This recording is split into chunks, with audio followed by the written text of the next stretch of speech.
Hello friends, welcome to this video. और ये video है हमारा जो आरबीआई ग्रेड बी का फेज़ 1 का एग्ज़ाम हुआ है कल 6 मार्च को। उसका कट ऑफ कितना होगा, पेपर कैसे गया है, नॉर्मलाइजेशन कैसे करते हैं, और आपके काफ़ी सारे जो सवाल है। कल पूरा दिन मैं स्टूडेंट के साथ इंटरेक्शन करता रहा, फ़ोन पे करता रहा, ईमेल है, व्हाट्सएप है, टेलीग्राम है, फेसबुक है। तो मैंने नियर अबाउट एक 150 के आसपास स्टूडेंट्स के साथ इंटरेक्शन किया है। मैंने कुछ पोल भी कंडक्ट किए थे फेसबुक पे। एंड मेरा जो एक्सपीरियंस है उसके बेस पे हम कुछ एक कट ऑफ प्रेडिक्शन करेंगे। और ये क्या है, ये प्रेडिक्शन है, ठीक है। तो ये दो तीन चीज़ पे डिपेंड होता है। एक तो स्टूडेंट्स ने कैसा परफॉर्म किया है, और दो शिफ्ट थी, आपको पता है दो शिफ्ट थी, इसलिए नॉर्मलाइजेशन होता है। तो नॉर्मलाइजेशन मान लो कि इजी शिफ्ट्स के मार्क कम कर देंगे, कम शिफ्ट के मार्क ज़्यादा कर लेंगे। तो इसीलिए ये जो कट ऑफ प्रेडिक्शन है ना, इसको ज़्यादा मीनिंग नहीं है। क्योंकि अगर सिंगल एग्ज़ाम होता है, जैसे आप देख लो कि आरबीआई ग्रेड बी फेज़ 2 का सिंगल एग्ज़ाम होता है, तो पिछले दोनों साल में मेरे सारे के सारे जो कट ऑफ्स थे वो करेक्ट आए। यानी कि फेज़ 2 का कट ऑफ कितना है, फाइनल कट ऑफ कितना है, टॉपर्स के मार्क कितने, ये सारा बराबर आया। क्योंकि ये सिंगल एग्ज़ाम है, वहाँ पर नॉर्मलाइजेशन का सवाल नहीं आता है। लेकिन यहाँ पर क्या है, नॉर्मलाइजेशन है, इसलिए ये कट ऑफ प्रेडिक्शन को कुछ मीनिंग नहीं है। लेकिन क्या, स्टूडेंट्स मुझे पूछते रहते सर बताओ बताओ बताओ, तो मैं यहाँ पे आपको बताने वाला हूँ। और उसका बेस क्या है, मैंने आपको बेस बताया, थोड़ा बहुत साइंटिफिक बेस है। साइंटिफिक बेस ऐसा है कि आपके साथ का इंटरेक्शन, यानी कि फर्स्ट हैंड डेटा, उसके बाद पोल है। पोल में भी कुछ स्टूडेंट्स सही बताते हैं, कुछ गलत बताते हैं, इसको काफ़ी लिमिटेशन है, लेकिन हम देख लेते हैं। और ये भी देखेंगे कि पेपर कैसे था, डिफ़िकल्ट था, इजी था, और उससे कोई फ़र्क नहीं पड़ने वाला। क्योंकि ये कॉम्पिटिटिव एग्ज़ाम, कॉम्पिटिशन एग्जामिनेशन है ये, तो इससे कोई फ़र्क नहीं पड़ने वाला। लेकिन क्या है, बहुत स्टूडेंट्स को ये बात समझ में नहीं आती कि पेपर डिफ़िकल्ट गया तो वो प्रिपरेशन करना छोड़ देते। ऐसा नहीं है, मैं अभी आगे एक्सप्लेन करूँगा कि इसका मतलब क्या है। तो एक्चुअली हुआ क्या ना, ये बहुत सारे स्टूडेंट्स ने दिमाग में ये दो फिगर रख के वो गए, और पेपर उनका इतना, ये तो कट ऑफ था लास्ट ईयर का, उसके पहले वाला कट ऑफ ये था, और ये देख के उन्होंने कहा कि यार अभी हमारा सिलेक्शन नहीं होगा। लेकिन ये भूल गए कि ये कॉम्पिटिटिव एग्जामिनेशन है, ठीक है। यहाँ पर पहले मान लो 10 सीट है और आपको 100 लोगों को बुलाना है, तो पहले 100 लोगों को बुलाना है, उनको मार्क्स से कोई मतलब नहीं है। तो ये मैंने जब कल पोस्ट डाला था, मैं आपको बताऊंगा कौन सा पोस्ट, स्टूडेंट बोलने लगे सर इसका मीनिंग क्या है, मार्क्स की कोई अहमियत नहीं है क्या। मार्क्स की कोई अहमियत नहीं है यहाँ पर, क्योंकि 270 जगह है। अभी आगे के वीडियो में मैं एक्सप्लेन करूंगा, ये कट ऑफ का है। अभी सबसे खराब यानी कि पेपर था ये 78, तो इससे थोड़ी फर्क पड़ेगा। जो लोग पास हो गए वो हो गए, 70 वाला यहाँ पे फेल हो गया, 78 वाला यहाँ पे पास हो गया। क्योंकि ये कम्पिटिटिव एग्जामिनेशन है, यहाँ पर रिलेटिव परफॉर्मेंस चेक किया जाता है।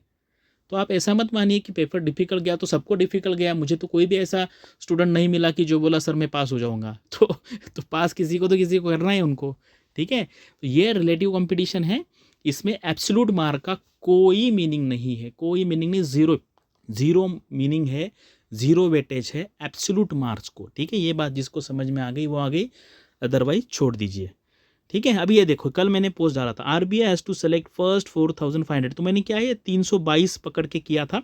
अभी हमारा जर्नलिस्ट का देखेंगे तो 270, हमें कितना चाहिए, आरबीआई ने आरटीआई में ये क्लियर किया था 15 टाइम चाहिए, यानी कि ये 135, ये हुआ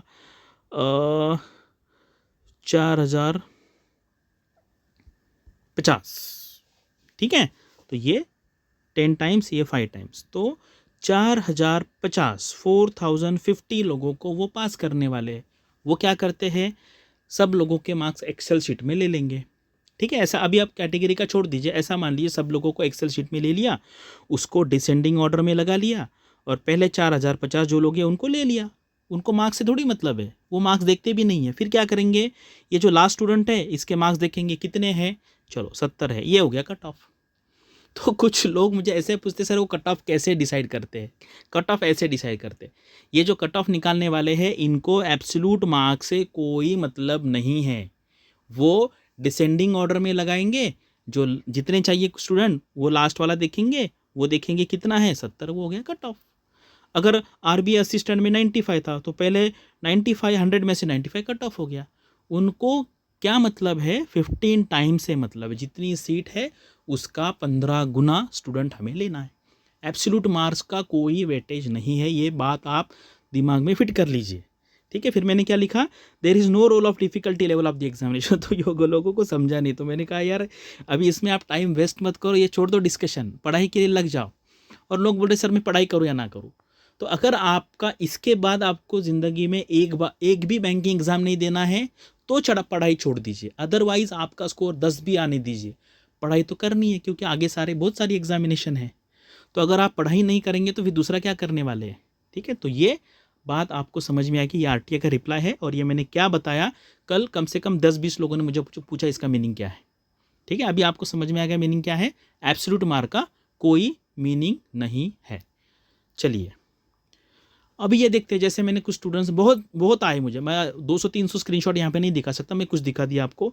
जीए में 48 किया, रीजनिंग में 42 किया, जी क्वांट में है, इंग्लिश में है, तो मैंने कहा आप क्लियर हो जाओगे। ये 140 के ऊपर है, क्वांट में 12 किया, जीए में 73, रीजनिंग 38, और इनका कहना था कि ये डिफ़िकल्ट था। ठीक है, जीए वॉज ईजी टू मॉडरेट। तो ये डिपेंड है, ऐसा नहीं है, क्योंकि आपको पता है सारे लेवल के स्टूडेंट्स होते हैं, 150 मार्क मिलने वाले भी हो सकते हैं और 5 मार्क मिलने वाले भी हो सकते हैं। तो ऐसे लोगों का फीडबैक देख के आपको डरना नहीं चाहिए। मैं जस्ट बता रहा था कि कुछ लोगों ने अच्छा भी परफॉर्म किया है और कुछ लोगों ने ख़राब भी परफॉर्म किया है। ठीक है, तो 107 अटेम्प्ट किया, 69 जीए में किया है। ठीक है, रीजनिंग में 13, इंग्लिश है, क्वांट डिफ़िकल्ट था, 112 है, रीजनिंग 50, इंग्लिश 27, क्वांट 10, रीजनिंग 25, ये इंग्लिश है 27। तो ये हर एक का अलग अलग एरिया हो सकता है। ठीक है, तो ये 120 है, यहाँ पे मैंने कहा कि चलो हो जाएगा, बहुत सारे लोगों का 100 के नीचे है।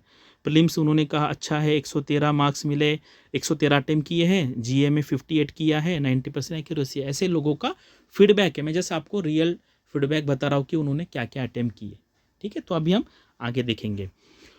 तो ये मेरा फेसबुक का ग्रुप है, मैं इसका लिंक नीचे डाल दूंगा। ये मैं इसलिए बता रहा हूँ क्योंकि जो कल फेज़ 1 का शिफ्ट हुआ उसके मैंने रात को नियर अबाउट में 1 बजे तक पूरा ढूंढता रहा मेरे कोर्स में, तो नियर अबाउट मुझे 55 से 60 क्वेश्चन मिले। ठीक है, मैंने उसका स्क्रीनशॉट दिया है। तो ऐसा नहीं है, ये बताने के लिए कि हमारे कोर्स से इतने क्वेश्चन आए थे। लास्ट टाइम 64 आए थे, वो 64 के 64 क्वेश्चन के स्क्रीनशॉट मैंने डाले थे। जितना यहाँ पे मुझे नियर अबाउट 70 क्वेश्चंस मिले स्टूडेंट से, और उसमें के मैंने ढूंढने का ट्राई किया। मैं जस्ट आपको एक बता देता हूँ, अभी ये देखने में कोई पॉइंट नहीं है, लेकिन जस्ट एक आप देख लीजिए क्या होता है। देखो ये था पीएम कुसुम के बारे में। ठीक है, ये मल्टी मॉडल लॉजिस्टिक पार्क है, कोई बोला तो हब है, तो हब का भी हो जाएगा। जैसे मुझे आया मैंने वो ढूंढा इसमें कोर्स में। ये टॉलेस्ट जो ब्रिज है वो पता यहाँ पे है। ये कैबिनेट ने कितने अप्रूव किया मैट्रिक स्कॉलरशिप पे, ये जो है ना, ये जैसे मैं आपको बता रहा हूँ, ये जो पीपीटी वाला है, ये मैंने जो 75 डेज़ प्लान था ना, रिसेंटली मैंने 75 डेज़ में किया था, उसके स्क्रीनशॉट है। तो आपको पता चले कि आप किससे गाइडेंस लेना चाहते हैं, ले रहे हैं। तो आप देखो, कोई भी सोशल मीडिया पे अगर आप बात करेंगे ना किसी से, तो सबसे पहले उसकी आइडेंटिटी देख लीजिए कि वो आदमी कौन है। ठीक है, अदरवाइज लोग इतना ज़्यादा मिसगाइड हो जाते हैं सोशल मीडिया पे। मैं आगे जाके बताऊंगा आपको कि आपको क्या चीज़ें अवॉइड करनी है। ठीक है, ये सूर्योदय स्मॉल फाइनेंस बैंक आईपीओ का क्वेश्चन आया था, ये डायरेक्टली स्क्रीनशॉट है। ये ग्राम संपर्क अभियान है, तो ये ग्रॉस एनरोलमेंट रेशो था 50% वाला क्वेश्चन। ये डेटा सेंटर वाला क्वेश्चन था। तो ये आप देख लीजिए, प्रधानमंत्री वय वंदना योजना, ये डायरेक्टली स्क्रीनशॉट है जो मैंने लिया था। ये वाइट लेबल ब्राउन लेबल का कुछ क्वेश्चन आया था। ये है ये NSFI वाला कुछ क्वेश्चन आया था ना, स्ट्रेटेजिक पिलर वाला। तो ये है। इसके बाद ये डिजिटल पेमेंट इंडेक्स है, ये डिटेल में आया था, ये मैंने अभी रिसेंटली लिया हुआ था। ठीक है, ये बैंकिंग अम्बुड्समैन वाला क्वेश्चन है 95 वाला, ये भी आया है, डायरेक्टली स्क्रीनशॉट है। ये लेबर रिफॉर्म्स का जो 4 लेबर्स कोड थे उसके बारे में है, 1 2 3 4 इसके नाम। और मैंने क्लियरली कहा था कि ये आने वाला क्वेश्चन है। अगर जो स्टूडेंट हमारे ये वीडियो देख रहे हैं उनको पता चलेगा कि ये मैंने क्लियरली बताया था कि चारों के चारों नाम अच्छे से लिख लीजिए। डिस्क्रिप्टिव में भी आ सकते हैं और ऑब्जेक्टिव में तो आया ही आया है। ठीक है, उसके बाद ये भी आया था, मैंने बताया भी था, आजकल ऐसे फुल फॉर्म शॉर्ट फॉर्म वाले क्वेश्चन बहुत आ रहे थे, ये भी क्वेश्चन आया था एग्जाम में। ठीक है, और अभी जस्ट मैंने आपको वो दिखा दिया। वैसे नियर अबाउट 55 to 60 आए। कुछ क्वेश्चन 10 क्वेश्चन ऐसे थे कि वो आपको कहीं नहीं मिलेंगे। 10 क्वेश्चन कॉमन सेंस के बेसिस पे है। तो जो मेरे स्टूडेंट्स ने पिछले 8-9 महीने से कोर्स ज्वाइन किया था, अभी देखो ये नोट्स में कवर है तो सबको उतना याद रहेगा हम ये नहीं कह सकते। ठीक है, पढ़ने के बाद रिवीजन होना चाहिए, फिर एग्ज़ाम में क्लिक होना चाहिए। तो अभी ये जो कल मैंने पोल करवाया था, ठीक है, जीए का पोल करवाया था, मॉर्निंग शिफ्ट का और ये आफ्टरनून शिफ्ट का। तो अगर आप देखेंगे तो देखो काफ़ी सारे लोग 40 के नीचे हैं, लेकिन 40 to 49 काफ़ी अच्छा नंबर है। 70 to 75 भी अच्छा नंबर है, मैंने आपको दिखा भी दिया है, कुछ स्टूडेंट ने फीडबैक दिया था। तो ऐसा नहीं है, अच्छी पढ़ाई करने वाले लोग भी हैं कि जो एक एक साल से विदाउट एनी वेस्टेज पढ़ाई करते हैं, यूपीएससी का पढ़ाई करते, अच्छी तरीके से पढ़ाई करते। तो यहाँ पे 60+ मार्क्स लाना इतना मुश्किल भी नहीं था। और ये सेकंड शिफ्ट का यहाँ पर भी 50 to 59 वाले लोग हैं, 40 के नीचे भी काफ़ी नंबर है। और यहाँ पे देखो 40 to 49 वाले भी। ये जस्ट आप देख लीजिए कि क्या लोगों ने रिस्पॉन्स दिया है। अभी ये देखिए क्वांट वाला, देखिए क्वांट जो मॉर्निंग शिफ्ट में था ना, तो वो थोड़ा सा डिफ़िकल्ट लगा क्योंकि काफ़ी ज़्यादा लोगों ने 10 के नीचे किया था। लेकिन आप देखो आफ्टरनून शिफ्ट में क्वांट ईजी था। 10 to 19 के बीच में काफ़ी लोगों ने किया है, 20 से 30 के बीच में भी काफ़ी लोगों ने किया। लेकिन जो मॉर्निंग शिफ्ट था वहाँ पर बहुत ज़्यादा लोग 14 के नीचे थे। ठीक है, तो यहाँ पर अगर ये हुआ, सपोज मान लो कि नॉर्मलाइजेशन हुआ, मैं आपको आगे एक्सप्लेन करूंगा कि नॉर्मलाइजेशन कैसे है किया, तो फर्स्ट शिफ्ट वालों के मार्क्स बढ़ सकते क्योंकि वो डिफिकल्ट था। नॉर्मलाइजेशन करना मतलब क्या, दोनों को एक लेवल पे लेके आने का। इजी को डिफिकल्ट जैसा करो या डिफिकल्ट को ईजी जैसा करो, वो एक लेवल पे आ जाएंगे तो फिर मार्क्स आगे बढ़ सकते हैं, कम हो सकते हैं। ठीक है, मैं आगे कट ऑफ भी रेंज भी बताऊंगा आपको और नॉर्मलाइजेशन कैसे करते हैं वो भी बताऊंगा। ठीक है, उसके बाद ये ओवरऑल अटेम्प्ट वाला है। अभी देखो स्टार्टिंग में मैंने मॉर्निंग में इतना आइडिया नहीं था, इसलिए मैंने ये पोल पहले ही लिख के रखा था, तो इसलिए मैंने लेस दैन 20 से चालू किया। तो मुझे ऐसा एक्सपेक्टेड नहीं था कि ये ज़्यादा हो जाएगा, लेकिन यहाँ पे कम लोग हैं 120 के ऊपर। ठीक है, तो 120 के नीचे ही फर्स्ट शिफ्ट में थे, लेकिन सेकंड शिफ्ट में भी ये देखेंगे आप तो ये सारे के सारे 120 के नीचे वाले हैं। ठीक है, कुछ लोगों ने ज़्यादा भी किया होगा, देखो ये लोग हैं 170+ वाले भी कुछ लोग हैं। तो आपको पता है कुछ लोग बहुत ब्रिलियंट भी होते हैं कि वो मतलब बाकी लोगों से काफ़ी ज़्यादा मार्क्स, लेकिन हमें उससे कुछ लेना देना नहीं है। हमें बस फर्स्ट लेवल पे प्रीलिम्स क्लियर करना है, हमें पहले 4000 लोगों में आना है। ठीक है, तो ये बस जस्ट एक आपको एक तसल्ली दिलाने के लिए कि देखो बाकी लोगों ने कैसा परफॉर्म किया है। ठीक है, ये रीजनिंग एक्चुअली मॉर्निंग शिफ्ट का रीजनिंग का नहीं हो पाया मुझे, लेकिन देखो लेस दैन 20 वाले काफ़ी सारे लोग हैं, लेकिन 20 से 29 वाले हैं, 50 to 60 वाले हैं, 30 to 39 वाले भी है, 40 to 49 वाला एक, यानी कि 40 के ऊपर वाले भी कुछ लोग होंगे, ज़्यादा नहीं होंगे। लेकिन मुझे लगता है जैसे मान लो अगर 1-1.5 लाख लोगों ने दिया है तो 100-200 लोग तो हो सकते हैं कि जिन्होंने 40 के ऊपर किया। रीजनिंग किसी का हैंड हो सकता है। ठीक है, तो इस पर आप मतलब ज़्यादा टेंशन नहीं लेने का यहाँ पर। तो अभी देखो मैं आपको क्या समझाना चाहता हूँ, समझाना ये चाहता हूँ मैं आपको कि नवंबर 2019 में 2019 का आरबीआई का फेज़ 2 का पेपर हो गया। ठीक है, उसके बाद मुझे आप रियली बताओ यानी कि आप खुद सोचो कि आपने क्या किया। तो होता क्या है ना, मैं आपको बताऊँ, आरबीआई एग्ज़ाम में मैं 2010 से हूँ। ठीक है, 2010 में मैंने एग्ज़ाम दिया था, 11 में रिज़ल्ट आया और उस टाइम पे मैंने आरबीआई ज्वाइन किया। उसके बाद मैं कंटिन्यूसली फेसबुक पे लोगों को गाइड करता हूँ। होता क्या है ना, ये टेलीग्राम चैनल पे, मोस्टली टेलीग्राम पे बहुत होता है कि क्या है ना, टेलीग्राम पे किसी की आइडेंटिटी पता नहीं चलती। और लोग, अभी मैं बताऊँ 2010 से चल रहा है, क्या ये साल आरबीआई का नोटिफिकेशन नहीं आएगा। 2000 लोग बोलेंगे फिर 20 में नहीं आया, 20 में आया था लेकिन कोरोना की वजह से पोस्टपोन हो गया सबसे। और आपको अभी पता है कि मुझे सारा एग्ज़ाम के बारे में पता है, मैंने पिछले 40-50 डेट आपको बराबर बताए, तो अभी आप उस चीज़ पे डाउट मत लीजिए। आरबीआई ने सबसे पहला अगस्त 2020 में बुकिंग किया। ठीक है, टीसीएस पे बुकिंग किया, आप सबको पता है, मुझे इसके बारे में इन्फॉर्मेशन है। लेकिन कोरोना था, पोस्टपोन हो गया। फिर बाद में सेकेंड टाइम बुकिंग हुआ नवंबर 2020 में। ठीक है, नवंबर 20, उसके बाद भी नहीं हो पाया। तो फाइनली आपका एग्ज़ाम मार्च में 2021 में हो गया। ठीक है, 2021 में हुआ। और ये 100 साल में एक बार आने वाली चीज़ है, अदरवाइज आरबीआई का एग्ज़ाम एवरी ईयर होता है। होता क्या है, ये टेलीग्राम पे कुछ लोग अफवाह फैला देते हैं कि आरबीआई का नोटिफिकेशन साल नहीं आएगा। ये मैं देख के कि पक गया हुआ, भी एवरी ईयर आता है, एवरी ईयर आता है। और मैं एवरी ईयर में एग्ज़ाम के बारे में इंफॉर्मेशन देता हूँ, जैसे इस बार भी दिया, आप सबने लोगों ने देखा होगा।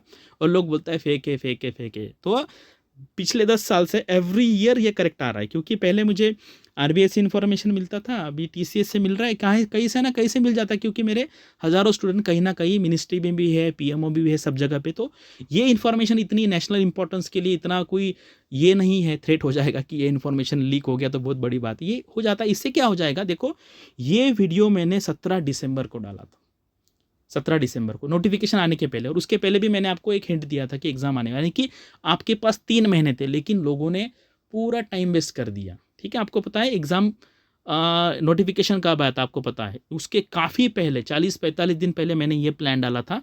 और जो लोगों ने ये प्लान के बाद भी चालू किया, उन्होंने कम से कम 40 मार्क्स लाए जीए में। कम से कम 40 क्वेश्चन मतलब अटेम्प्ट किए, 35 से 40 मार्क्स उनको मिल जाएंगे।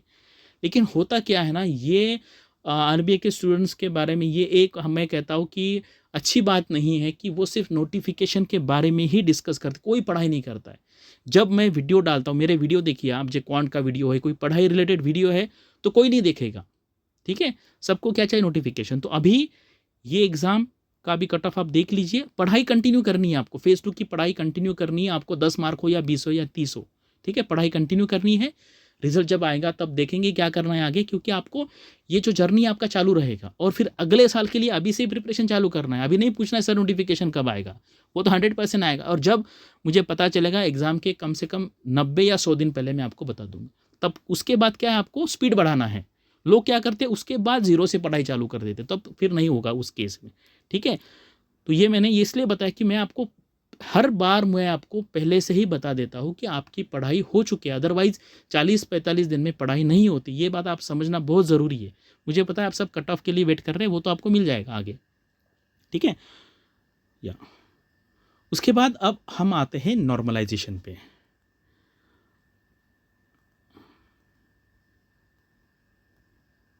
हाँ, अभी नॉर्मलाइजेशन में क्या होता है मैं आपको बताता हूँ। आपको सबको बाइनोमियल डिस्ट्रीब्यूशन पता है। बाइनोमियल डिस्ट्रीब्यूशन मतलब क्या होता है कि जो स्टूडेंट्स के मार्क्स है, 2 शिफ्ट के मार्क्स है मान लो, उसको प्लॉट करते हैं ग्राफ पे। तो जनरली प्लॉट ऐसा आता है, ये है जनरली प्लॉट। देखो डायग्राम कितना अच्छा आ गया है। ठीक है, ये क्या होता है, ये मीडियन होता है। ठीक है, मीडियन यानी जो बीच वाला स्टूडेंट है उसके मार्क्स है।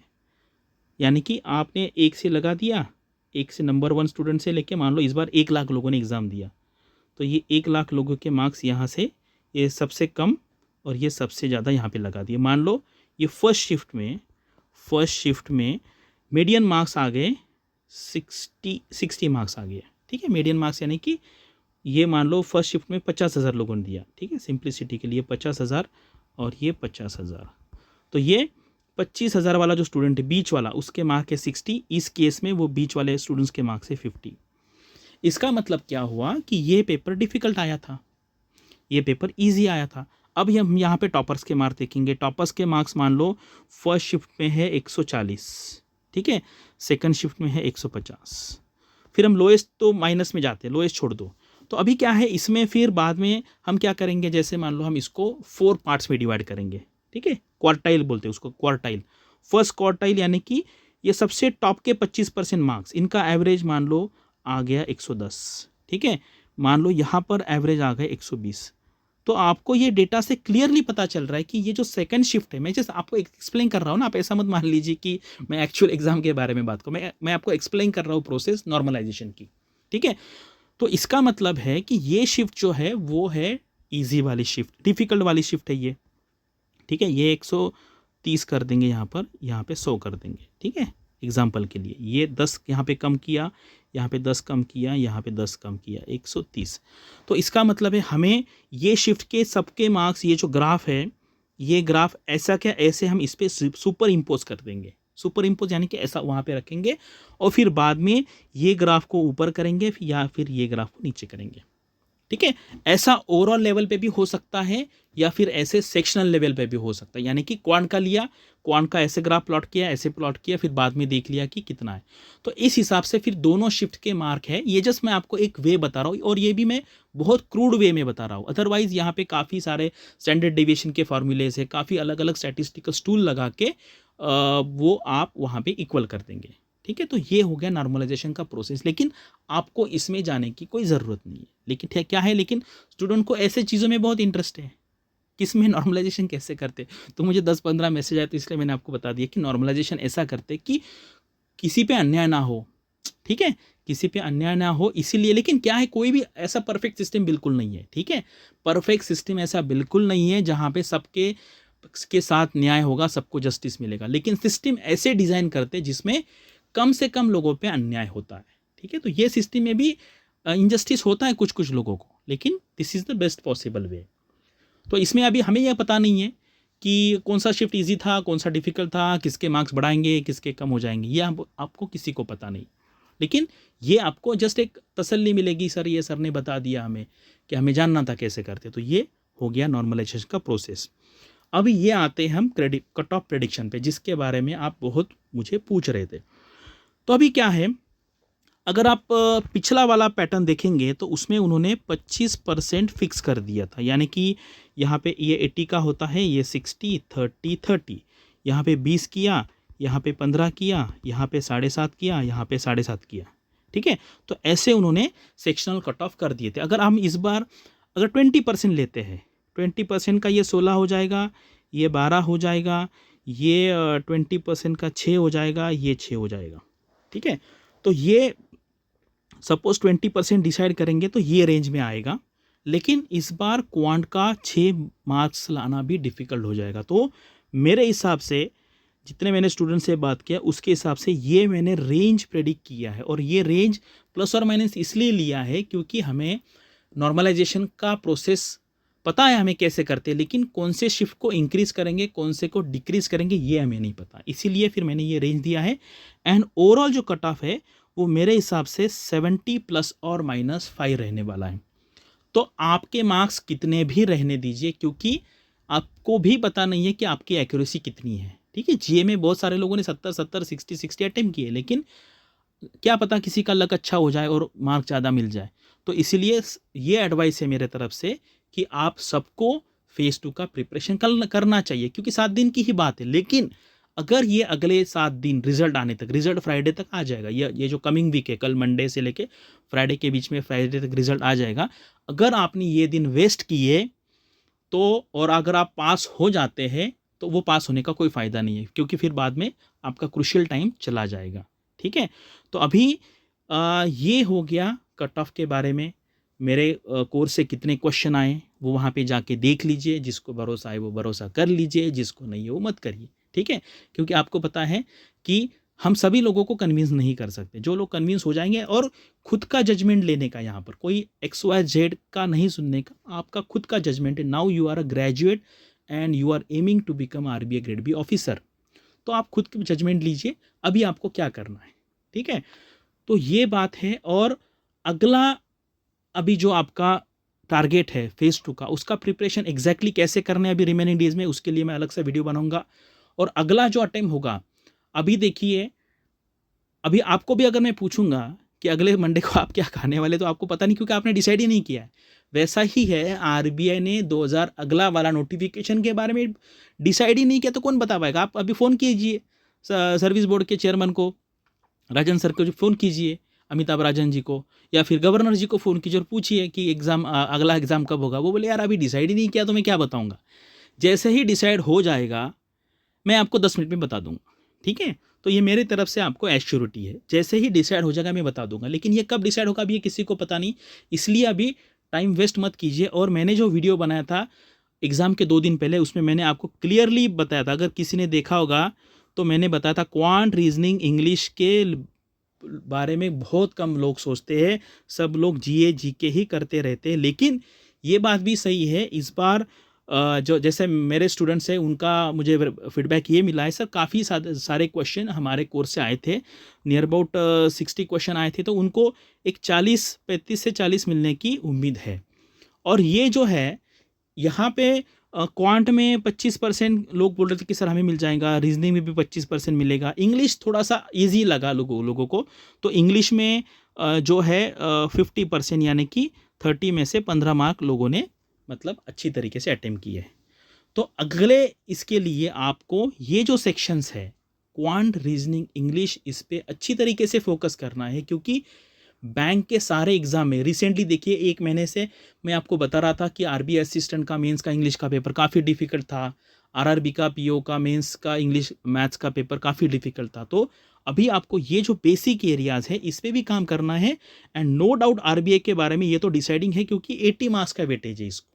ठीक है, तो अभी ये वीडियो देखने के बाद आपको अभी डिसाइड करना है कि आगे क्या करना है। और ये चीज़ बिल्कुल नहीं करनी है नोटिफिकेशन के बारे में कहीं पर भी रिलाय मत कीजिए। आपको पता है मैं एक ऑथेंटिक सोर्स हूँ। अगर आपको कोई बता रहा है ना, उसको बोलिए भाई साहब आपका नाम बता दीजिए, मुझे आपका फेसबुक पेज दिखा दीजिए, हमें पता तो चले आप कौन हो।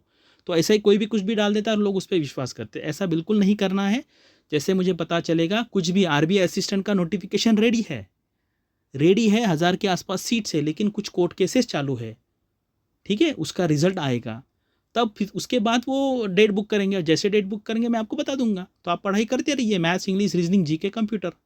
तो ये बिल्कुल टाइम वेस्ट मत कीजिए। और मैंने टेलीग्राम पे एक टारगेट क्यू आर ई ऐसे नाम के एक मैंने ओपन ग्रुप बनाया, यानी कि यहाँ पे आप डिस्कशन कर सकते हैं, ठीक है, टेलीग्राम का। उसका भी लिंक मैं इसकी वीडियो के नीचे डाल देता हूँ। मैंने जो मेरा फेसबुक का ग्रुप बताया, जहाँ पे मैंने जितने क्वेश्चंस मेरे कोर्स से आए हैं वो डायरेक्टली वहाँ पे डाले हुए, स्क्रीनशॉट है वो, ऐसा टाइप करके नहीं दिया है कि बाद में ये हमारे यहाँ से आता है, ऐसा नहीं है, एक्चुअल स्क्रीनशॉट है वो। आप देख लीजिए, और आपको भरोसा है तो फिर आगे देखते क्या करना है, ठीक है। तो ये अभी हो गया आपका पूरा discussion. Thank you and all the best for your phase 2 examination. जो लोग फेज़ 1 क्लियर करेंगे, एंड आगे ईसीजीसी का एग्ज़ाम है, आगे आईआरडीए का नोटिफिकेशन आने वाला है, आगे बहुत सारे नोटिफिकेशन आने वाले हैं। तो बिल्कुल ही यहाँ पर टाइम वेस्ट मत कीजिए एंड अच्छी तरीके से पढ़ाई कीजिए। अभी नोटिफिकेशन आपको पता नहीं आगे क्या होने वाला है फ्यूचर में, तो इसीलिए जितने जल्दी आपको जॉब मिले उतनी अच्छी बात है। तो thank you and all the best.